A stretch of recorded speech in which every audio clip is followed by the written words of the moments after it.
annonceurs, chefs d'entreprise et autres. Bref, population d'ici et d'ailleurs. Cet espace vous est réservé pour la promotion de vos produits et activités, non seulement en français, mais aussi en fond, Ditamari, Fulfulde, Batonou, Dendi. À vous le choix. Pour en savoir plus, veuillez nous contacter au numéro suivant 97 64 79 91 ou 97 17 51 35. Chers internautes de Belle TV, heureux de vous savoir nombreux sur votre émission Questions de société. Vous n'êtes pas sans savoir que nous traversons actuellement la période d'harmattan et qui dit harmattan dit sécheresse. Donc, une difficulté pour les éleveurs de faire paître leurs bêtes avec les conflits entre personnes liées à la mobilité des animaux. Pour aborder ces questions, nous recevons pour vous Luc Adetona, un spécialiste de la question. Avec lui, nous allons parler de la mobilité climatique et les tensions que génèrent ces déplacements indispensables à l'éleveur itinérant. Bonjour Luc Adetona et merci d'avoir accepté notre invitation. Bonjour monsieur le journaliste. Vous allez vous présenter à nos chers internautes pour qu'ils vous connaissent mieux. Ok, moi c'est Luc Adetona. Je suis doctorant à l'université de Parakou ici. Je suis spécialiste dans les questions de SIG, télédétection, cartographie. Je suis environnementaliste. Et je suis aussi président de l'ONG RASIP, Recherche, Action en système d'information et protection de l'environnement. Et là, nous parlons des questions de tout ce qui a rapport à la sauvegarde de l'environnement. Voilà. Merci. Eh bien, nous allons entrer dans le vif du sujet. Directement, je m'en vais vous poser la première question qui est comment définir la mobilité climatique et en quoi se distingue-t-elle des autres formes de mobilité humaine? Merci. Quand on parle de la mobilité climatique, nous voyons dedans qu'il y a deux thèmes. Il y a d'abord ce qu'on appelle mobilité et climat. Mobilité, c'est tout simplement le déplacement d'un lieu A à un lieu B. Alors que le changement climatique, qui parle de climat, parle de changement climatique. Le changement climatique, en résumé, c'est la variation du climat mondial ou régional. Et cela peut être naturel ou dû aux activités humaines. Et cela a pour conséquence les catastrophes naturelles, les inondations, la sécheresse, qui sont maintenant à la base du déplacement de la population d'un lieu à un autre. Maintenant, ces déplacements peuvent être temporaires ou permanents et dus à plusieurs facteurs. Aujourd'hui, si on prend le cas surtout des transhumants, des pasteurs qui se déplacent à un lieu à un autre, et leur déplacement est dû aux saisons. Eux, ils sont toujours à la recherche de la nourriture ou d'alimentation pour leur bétail ou de l'eau. Et quand la saison sèche commence par s'installer, eux ils commencent par se déplacer vers les régions, surtout au Bénin ici. On quitte le nord vers le centre. Et lorsque la saison sèche évolue un peu, ils évoluent vers le sud, jusqu'au niveau de Domène, dans le Zou. Et d'ailleurs, même moi, le thème de ma thèse porte sur ça, sur la gestion des ressources fourragères pour ces pasteurs-là. Voilà.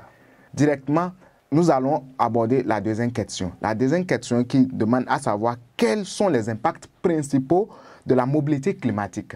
Oui, par rapport à la mobilité climatique, nous avons dit dans un premier temps que pour se déplacer, c'est à cause des conséquences des changements climatiques que les gens se déplacent. Il y a d'autres, ça c'est un paramètre de déplacement.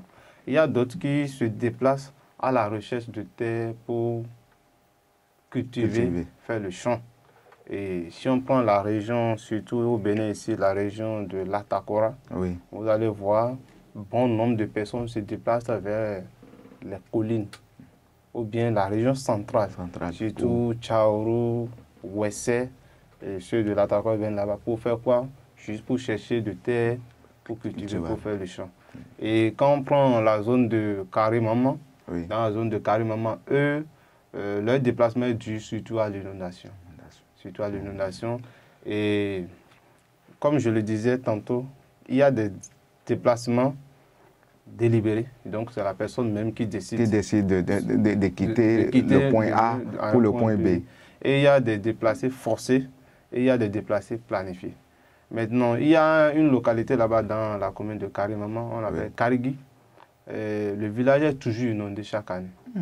Maintenant, je crois que l'autorité locale a décidé de déloger le village pour l'amener à un lieu au moins qui ne sera pas inondé. Mais la population refuse toujours de quitter le lieu. Il y a une partie qui est partie, mais la majorité est toujours restée là. Et ils oui, parce que c'est un peu difficile. Effectivement, quand tu leur poses la question de savoir pourquoi ils ne veulent pas quitter, ils disent qu'ils ne peuvent pas laisser la terre, leur passer leur domaine, et que c'est là ils sont nés. Voilà. Donc voilà. Et donc en dehors de ça, nous avons aussi la sécheresse. Oui. La sécheresse. Et aujourd'hui, nous avons une question qui est d'actualité qu'on appelle la désertification. Et cela, surtout, ça s'observe toujours vers la région nord du Bénin, vers les Manaville, Kandi, où le désert s'approche un peu du Bénin. Et ça affecte beaucoup de choses. Les cours d'eau, ça sèche rapidement. Et les terres ne sont plus fertiles comme ça pour la production. Donc, ça fait que les gens migrent surtout vers le sud. Mais ces conséquences, ces quelques conséquences que vous avez soulevées, ne pensez-vous pas que c'est dû au comportement humain?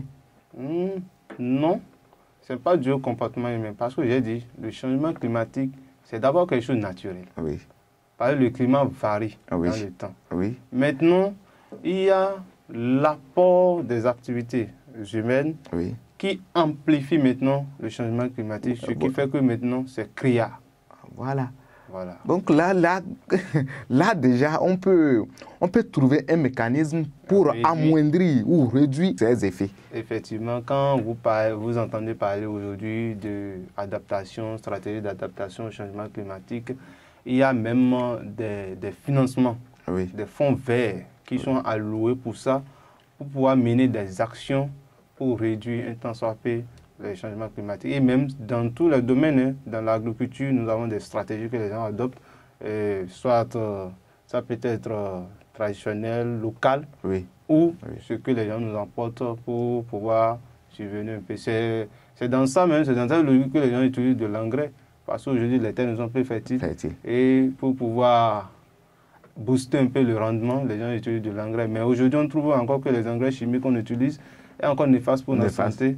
Et les gens pensent qu'on peut utiliser les engrais biologiques pour remplacer les engrais chimiques. On poursuit avec les questions. Eh bien, quel type de conflit émerge des déplacements humains causés par les changements climatiques? Il y a assez de conflits, parce que là où 2 ou 3 personnes se regroupent, il y a toujours de grincements de dents et de conflits. Donc les déplacés, quand la population, bien les gens se déplacent d'un territoire à un autre, le territoire d'accueil, si le territoire d'accueil n'est pas préparé pour accueillir ces populations déplacées, c'est déjà un coût. Parce que le problème qui va se poser, ce territoire-là avait déjà un certain nombre de fonctionnements. Et un certain nombre de ressources qui gèrent. Et avec l'augmentation des autres, la population va s'augmenter. Et la question qui va se poser maintenant, c'est la question de gestion de ressources. Gestion de terre. Parce que ceux qui vont venir aussi vont vouloir survivre, vont vouloir cultiver. Et là, la gestion des terres, la question foncière va se poser. Vous voyez? Et la gestion des ressources, comme je l'ai dit, et aussi le comportement, le social.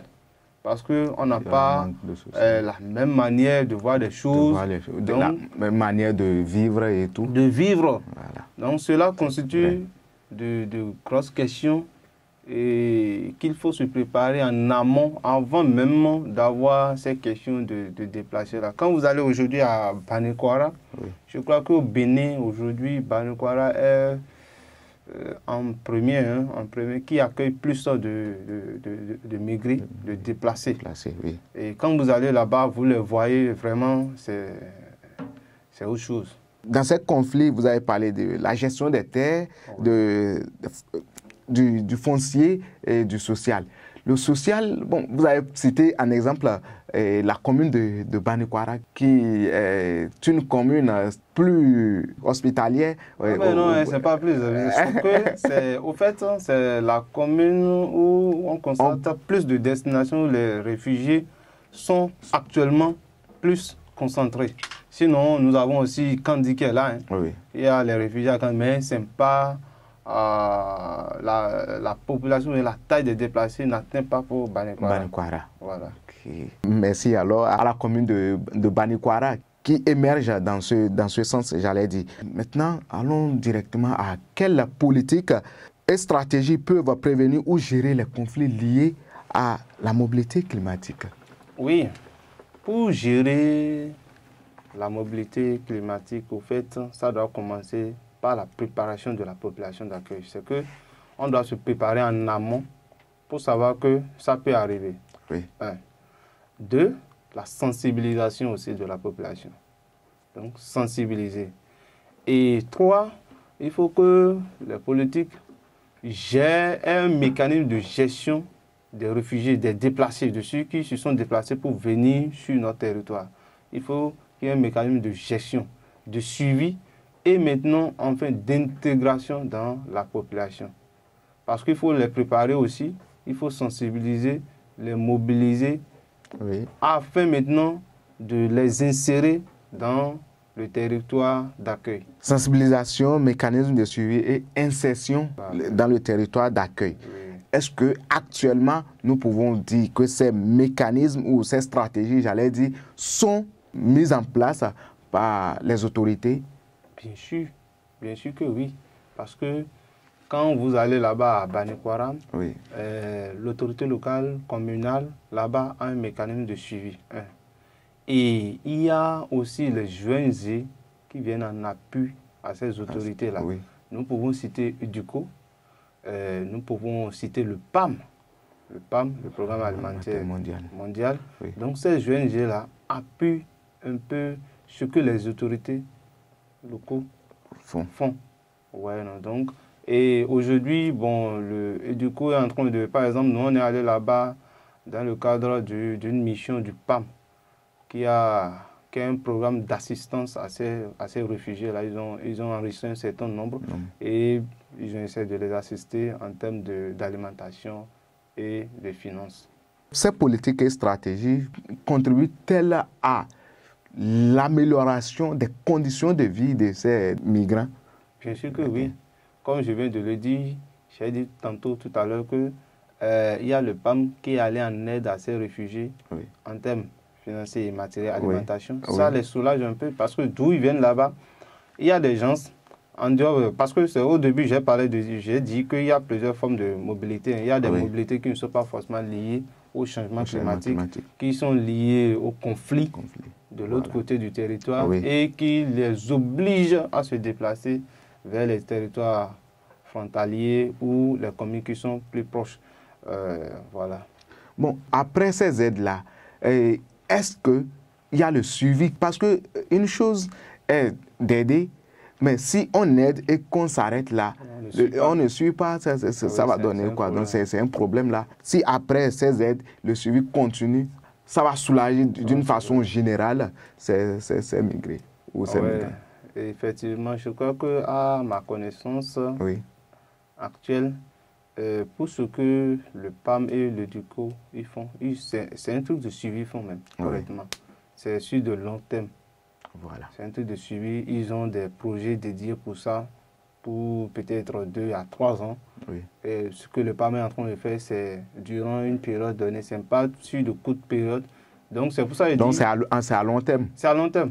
C'est à long terme, mais avec le temps, quand ces déplacés vont s'accommoder déjà, vont déjà commencer par s'adapter au milieu d'accueil, on peut maintenant les insérer, les laisser pour qu'ils puissent s'insérer dans la population et vivre comme même les autochtones.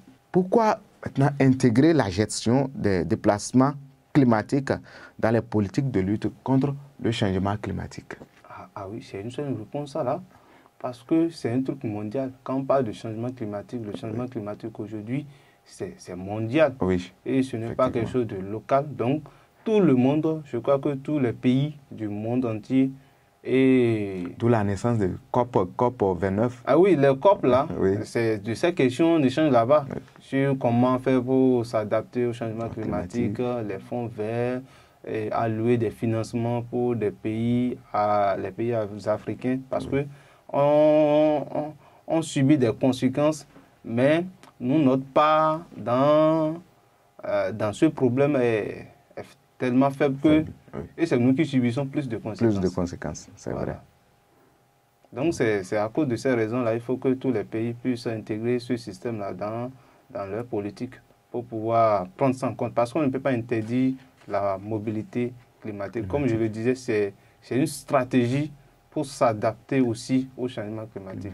Les pasteurs qui se déplacent d'un lieu à un autre, lorsqu'ils n'ont plus de quoi abreuver leur bétail là-bas, alimenter, donc ils se déplacent pour chercher les régions qui sont encore un peu humides pendant la saison sèche pour trouver de quoi nourrir leurs aliments. Donc, c'est tous les pays qui doivent intégrer ces politiques pour pouvoir lutter contre. C'est ça. Ça doit être une réflexion collective. Où tout le monde doit se mettre ensemble et proposer, voir des mesures, des stratégies pour pouvoir faciliter aussi la mobilité climatique. Voilà. Si je me permets, est-ce que les COP tenus jusqu'à là luttent effectivement contre ces questions? Bon, c'est la question qui se pose. Est-ce que vraiment ils arrivent à réaliser? Mais je crois qu'avec les 2 derniers, je vais dire, COP passés là, au moins la voix de l'Afrique a un peu porté parce que quand on va là-bas, il faut aller défendre l'intérêt. Surtout nous, les Africains, on doit aller défendre nos intérêts. Pour dire, on subit plus de conséquences. Et donc là, vous devrez faire ça, vous devez faire ça pour nous, pour que nous puissions mieux nous adapter. Et je crois que les gens sont un peu plus conscients maintenant et ça va s'améliorer, ça va changer. D'accord. Déjà, nous sommes presque à la fin de notre émission. Quel conseil avez-vous à donner à ceux qui nous suivent pour lutter contre la mobilité climatique, pour ne pas subir, j'allais dire, les conséquences des changements climatiques? Parce que je ne peux pas dire les conséquences de la mobilité humaine. Parce que c'est les changements climatiques qui amènent la mobilité humaine. C'est ça, c'est les conséquences des changements climatiques qui poussent ou bien qui entraînent, qui induisent la mobilité humaine. Et ce que je vais dire, c'est qu'on doit savoir qu'à un moment donné, on peut observer dans nos régions l'arrivée d'autres personnes qui ne sont pas de notre région et qui subissent plus des effets des changements climatiques que nous, notre territoire. Donc, si ces personnes viennent sur nos territoires, on ne devait pas les renvoyer. On devait savoir que c'est une stratégie là-bas qu'ils sont en train d'adopter pour pouvoir au moins survivre. Et aussi, il faut toujours continuer par soutenir le pouvoir, les politiques, les ONG, les OSC qui interviennent dans ce volet-là, à pouvoir un peu gérer, rester un peu, voir, aider ces déplacés-là pour pouvoir mieux les insérer dans la société. Chers internautes, nous sommes à la fin de votre émission Questions de société. Merci de nous avoir suivis et on se retrouve prochainement pour un autre numéro.